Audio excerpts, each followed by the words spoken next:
अस्सलाम वालेकुम व्यूअर्स, मैं हूं मोहम्मद शहजाद और आप देख रहे हैं मेरा यूट्यूब चैनल। आज हम आपके साथ एक दिलचस्प वीडियो शेयर करेंगे। हमारे एक दोस्त फरमाते हैं कि उनकी पहली मोहब्बत 10 मिनट की थी, क्योंकि लड़की अगले स्टॉप पर बस से नीचे उतर गई थी। जहां तक मुझे याद पड़ता है, 20 बरस पहले गांव देहात में मोहब्बत करने के अंदाज बिल्कुल मुख्तलिफ हुआ करते थे। हम छोटे थे तो बगैर बनेरों वाली छतों पर नंगे पांव चढ़कर पतंगे लूटने के इंतजार में खड़े रहते थे। मगर मोहल्ले में कुछ हुस्न की परवरदा और जवानी में कदम रखने वाले सच्चे आशिक उकाबी नजरों के रडार में आने वाली लड़कियों को प्लास्टिक के फ्रेम वाले शीशे से लश्कारे मारते रहते थे। लड़कियां भी ऐसी समझदार होती कि हाथ वाले नलके के पास बैठकर सरासरा दिन सिर्फ 2 ही सूट धोती और उनको छत के बनेरे पर डालती। वो सूख जाते तो दोबारा धोती और दोबारा छत पे आ जाती। कच्ची छतों पर होने वाली ये खामोश मोहब्बत पक्की डोर की तरह साल हर साल चलती थी। जून जुलाई की गर्मी में कपड़े 3 मिनट में सूख जाते हैं, लेकिन छन्नों के कपड़े सारा दिन न सूखते थे। और कुछ पढ़े लिखे आशिक हाई स्कूल से वापसी पर हाथ में इंग्लिश ग्रामर की किताब लिए सख्त गर्मी में दोपहर के वक्त छत पे टहलते रहते थे। और ये अलग बात है, ये फेल इंग्लिश में ही होते थे और बाद में ये कहते सुनाई देते कि मेहनत तो बड़ी की थी लेकिन पेपर ही मुश्किल था। और अम्मा जी भी साथ ही गवाही देती, हाँ मुंडे ने तो कभी भी हाथ पिछों किताब नहीं सी छड़ी, मतलब मुंडे ने कभी भी हाथ में से किताब नहीं छोड़ी थी।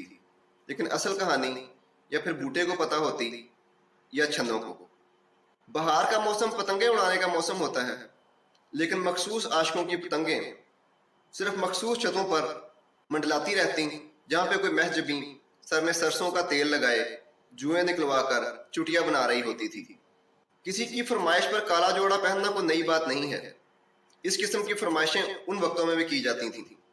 उस वक्त के मशहूर गिफ्ट ये होते थे कि छन्नो अपने हाथ से रुमाल पर कढ़ाई करती और किसी न किसी तरीके से बूटे तक पहुंचा देती थी। और जवाब में मोहम्मद बूटा भी कहीं ना कहीं से रंग बिरंगे धागों वाले परांदे का बंदोबस्त करता और प्लास्टिक के शॉपर में डालकर एन उस वक्त छत से नीचे फेंक देता जब छन्नो ने गली में से गुजरना होता था।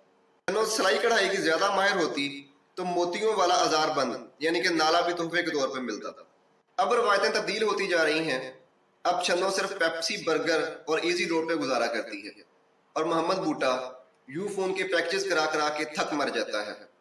फरमाइशों से याद आया कि फर्स्ट ईयर में मेरे साथ एक बट लड़का पढ़ता था। वो देखने में काफी खूबसूरत था, लेकिन वो चेन स्मोकर था। एक दिन इधर पीरियड खत्म हुआ नहीं, उधर उसने सिगरेट शुरू किया नहीं। एक दिन मैंने पूछ ही लिया, बट यार अभी तो फर्स्ट ईयर है, इतने ज्यादा सिगरेट क्यों पीते हो? तो कहने लगा, यार मेरी गली की एक लड़की कहती है कि तुम सिगरेट पीते हुए बहुत अच्छे लगते हो, तो मैं सीढ़ियों को कुंडी लगाकर छत पे सिगरेट पीता रहता। उसको तो किसी और से मोहब्बत हो गई है, लेकिन ये मेरे सिगरेट नहीं छूट रहे। पहले इन मखसूस आशिकों की हर अदाद मुनफरद थी। स्कूल से छुट्टी के बाद हमेशा इस ताड़ में रहते कि कब आंखें 4 या 8 हों तो हाथ में पकड़ी हुई किताबें अचानक से नीचे गिरा दें या फिर रास्ते में पड़ी हुई किसी चीज के साथ टकरा जाएं।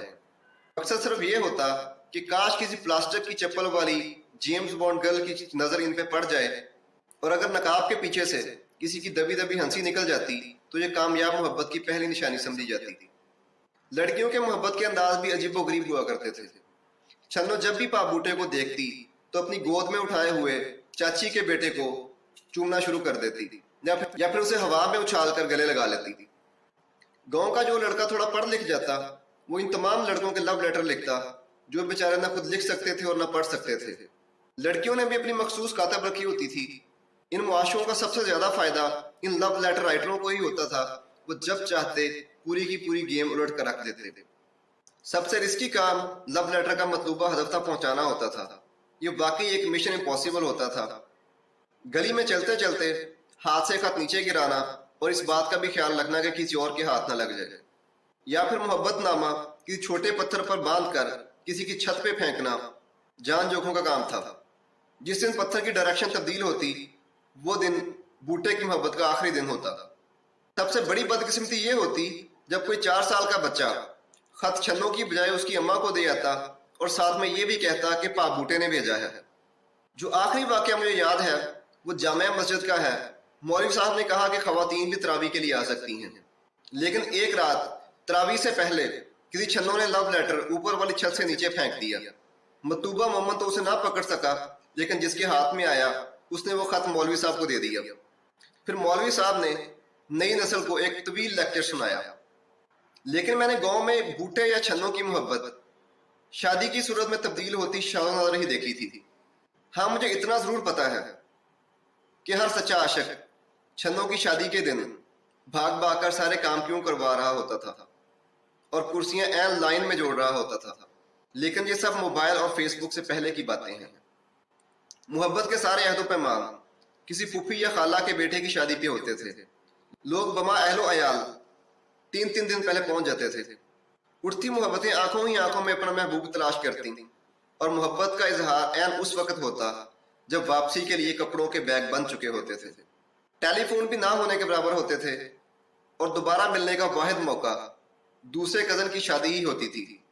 لیکن دوسرے کزن کی شادی کا مزہ اس وقت پھیکا پڑ جاتا جب پتہ چلتا کہ چھنوں کے گھر والے تو دور دراز کے رشتہ دار ہیں، ان کو تو کسی نے بلایا ہی نہیں۔ باقی سب لوگ ڈانس کرتے، ٹپے ماہیے گاتے، لیکن بوپا بوٹے کی ایک ہی رٹ ہوتی، میری طبیعت خراب ہے۔ ملتے ہیں نیکسٹ ویڈیو میں۔ اللہ حافظ۔